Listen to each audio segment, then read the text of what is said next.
हर हर महादेव दोस्तों। आज की वीडियो में हम सुनेंगे आषाढ़ अमावस्या व्रत कथा। साल 2024 में आषाढ़ अमावस्या 5 जुलाई दिन शुक्रवार को मनाई जाएगी और इसी दिन अमावस्या का पवित्र स्नान और दान भी किया जाएगा। आषाढ़ मास हिंदू वर्ष का चौथा महीना होता है। इस महीने की समाप्ति के बाद वर्षा ऋतु प्रारंभ होती है। धार्मिक रूप से अमावस्या तिथि को अधिक महत्वपूर्ण माना गया है। साथ ही आषाढ़ अमावस्या को दान पुण्य व पितरों की आत्मा की शांति के लिए किए जाने वाले धार्मिक कार्य विशेष फलदायी माने जाते हैं। यह अमावस्या किसानों के लिए भी विशेष महत्व रखती है, क्योंकि इस दिन हल और खेती में उपयोग होने वाले उपकरणों की पूजा की जाती है। इसलिए इसे हल हारणी अमावस्या भी कहते हैं। अमावस्या तिथि पर कई लोग अपने पितरों को प्रसन्न करने के लिए श्राद्ध कर्म करते हैं। इस दिन पितृ तर्पण, नदी स्नान और दान पुण्य आदि करना बहुत लाभदायी माना जाता है। इतना ही नहीं, यह तिथि पितृदोष से मुक्ति दिलाने में सहायक मानी गई है। अतः पितृ कर्म के लिए यह तिथि बेहद शुभ मानी जाती है। और इस दिन जो भी लोग उपवास रखते हैं तो उन्हें अमावस्या की कथा को भी अवश्य सुनना चाहिए। तो आज की वीडियो में हम सुनेंगे आषाढ़ मास की अमावस्या की कथा। तो चलिए कथा को शुरू करते हैं।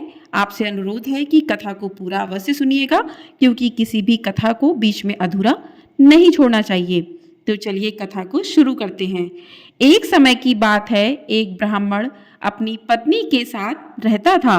वो दोनों ही भगवान विष्णु के बहुत बड़े भक्त थे। दोनों प्रतिदिन अपना ज्यादातर समय भगवान के ध्यान और पूजा पाठ में बिताते थे।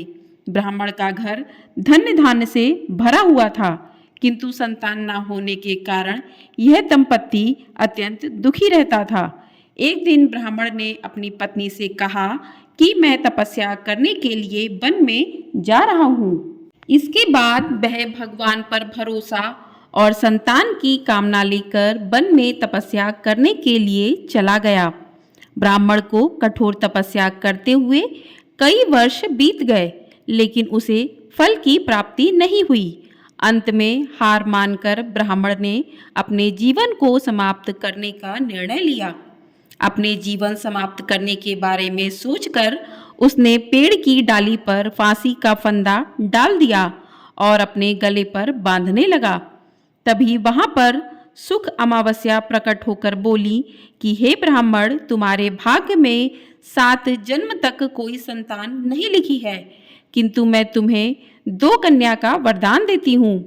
तुम अपनी एक कन्या का नाम अमावस्या रखना और दूसरी का नाम पूनम रख देना। तुम अपनी स्त्री से कहना कि वह 1 वर्ष तक सुख अमावस्या का व्रत रखे और अमावस्या के दिन 1 कटोरी चावल भरकर उस पर दक्षिणा रख कर दान कर दे। सुख अमावस्या की बातें सुनकर ब्राह्मण घर आया और ये पूरा वृत्तांत उसने अपनी पत्नी को सुनाया। सुख अमावस्या के आदेश के अनुसार ब्राह्मण ने व्रत रखना आरंभ कर दिया। कुछ दिनों के बाद ब्राह्मण के घर 2 कन्याओं ने जन्म लिया, जिसमें से एक कन्या का नाम अमावस्या तथा दूसरी का नाम पूनम रखा गया। जब ब्राह्मण की दोनों बेटियां बड़ी हुईं तो ब्राह्मण ने उनका विवाह कर दिया।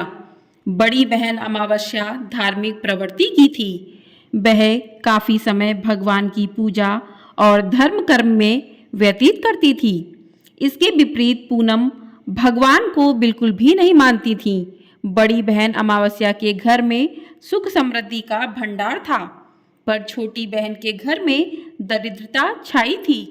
जब बड़ी बहन अमावस्या को अपनी छोटी बहन पूनम के बारे में पता चला कि वो बहुत दुखी है, तब अमावस्या अपनी बहन के लिए ढेर सारा सामान लेकर उससे मिलने गई। छोटी बहन के घर पहुंचकर अमावस्या ने उसे 1 वर्ष तक सुख अमावस्या का व्रत करने की सलाह दी। साथ ही अमावस्या ने व्रत को विधि पूर्वक करने के बारे में पूनम को बताते हुए यह भी कहा कि तुम 1 वर्ष तक सुख अमावस्या का व्रत करना और 1 कटोरी में चावल भरकर उसे दान कर देना। ऐसा करने से तुम्हारे सभी कष्ट दूर हो जाएंगे और तुम्हारे घर में सुख समृद्धि आएगी। पूनम ने अपनी बहन की बात को मानते हुए बिल्कुल ऐसा ही किया, जिसके बाद 1 साल के भीतर पूनम का घर धन्य धान्य से भर गया और उसके घर एक बेटे ने जन्म लिया। इस प्रकार से जो भी विधि पूर्वक सुख अमावस्या का व्रत करता है उसके घर में सुख समृद्धि आती है। बोलिए सुख अमावस्या की जय। तो इस प्रकार से अमावस्या की कथा पूर्ण होती है। आषाढ़ी अमावस्या को दान पुण्य और पितरों की आत्मा की शांति के लिए इसको बहुत अधिक महत्वपूर्ण माना गया है। इस दिन किए जाने वाले धार्मिक कर्मों के लिए भी इसे विशेष फलदायी माना गया है। इस दिन पवित्र नदी और तीर्थ स्थलों पर स्नान का कई गुना फल भी प्राप्त होता है और जो भी व्रत रखते हैं तो उन्हें इस कथा को भी अवश्य सुनना चाहिए, क्योंकि कहते हैं कि कोई भी व्रत बिना कथा के अधूरा माना जाता है। तो इस कथा को भी अवश्य सुनिएगा। तो आइए अब जान लेते हैं कि आषाढ़ अमावस्या के दिन आपको कौन से उपाय करने चाहिए। तो इस दिन पितृदोष से छुटकारा पाने के लिए पितरों के निमित्त तर्पण और पूजन करना चाहिए। इस दिन काल सर्प दोष से मुक्ति के लिए नागवली कर्म या पंचवली कर्म करें। इस दिन चंद्र दोष से मुक्ति हेतु चंद्रदेव की पूजा करनी चाहिए और इस दिन सूर्य दोष से मुक्ति के लिए सूर्य देव को काले तिल, थोड़ी सी चीनी डालकर अर्घ्य जरूर देना चाहिए। पितरों की आत्मा की शांति के लिए इस दिन व्रत रखें और अमावस्या की कथा को सुने और किसी गरीब व्यक्ति को दान दक्षिणा दें।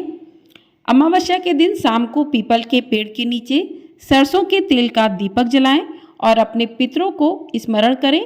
पीपल की 7 परिक्रमा करें। इस दिन ईशान कोण में गाय के दूध के घी का दीपक जलाएं। इससे माता लक्ष्मी की कृपा प्राप्त होगी और बत्ती के स्थान पर आप लाल रंग के धागे का प्रयोग करें। जो आप दीपक जलाएं उसमें लाल रंग का धागा हो, जो कलावा मौली आता है उसकी भी आप बाती बनाकर और गाय का जो घी होता है उसके जलाकर दीपक जलाएं माता लक्ष्मी के सामने। माता लक्ष्मी की कृपा प्राप्त होगी। और अमावस्या के दिन आटे की गोलियां बनाएं और मछलियों को उन्हें खिलाएं, तो इससे धन संबंधी परेशानी जो है वो दूर होती है। काले कुत्ते को रोटी पर घी लगाकर खिलाएं, इससे सभी प्रकार के संकट जो हैं दूर होते हैं। और अमावस्या के दिन श्री हरि विष्णु की पूजा करें और नियम पूर्वक व्रत का पालन करें, इससे जीवन में सुख शांति और समृद्धि आती है। तो इस प्रकार से आप अमावस्या के दिन इन उपायों को कर सकते हैं और यदि आपने व्रत रखा है तो कथा को भी अवश्य सुने। आपको हमारे चैनल पर गुप्त नवरात्रि व्रत की संपूर्ण कथाएं भी सुनने को मिलेंगी। अगर चैनल को सब्सक्राइब नहीं किया है तो चैनल को सब्सक्राइब ज़रूर कर लें। वीडियो पसंद आई हो तो वीडियो को लाइक और शेयर भी ज़रूर कर दें।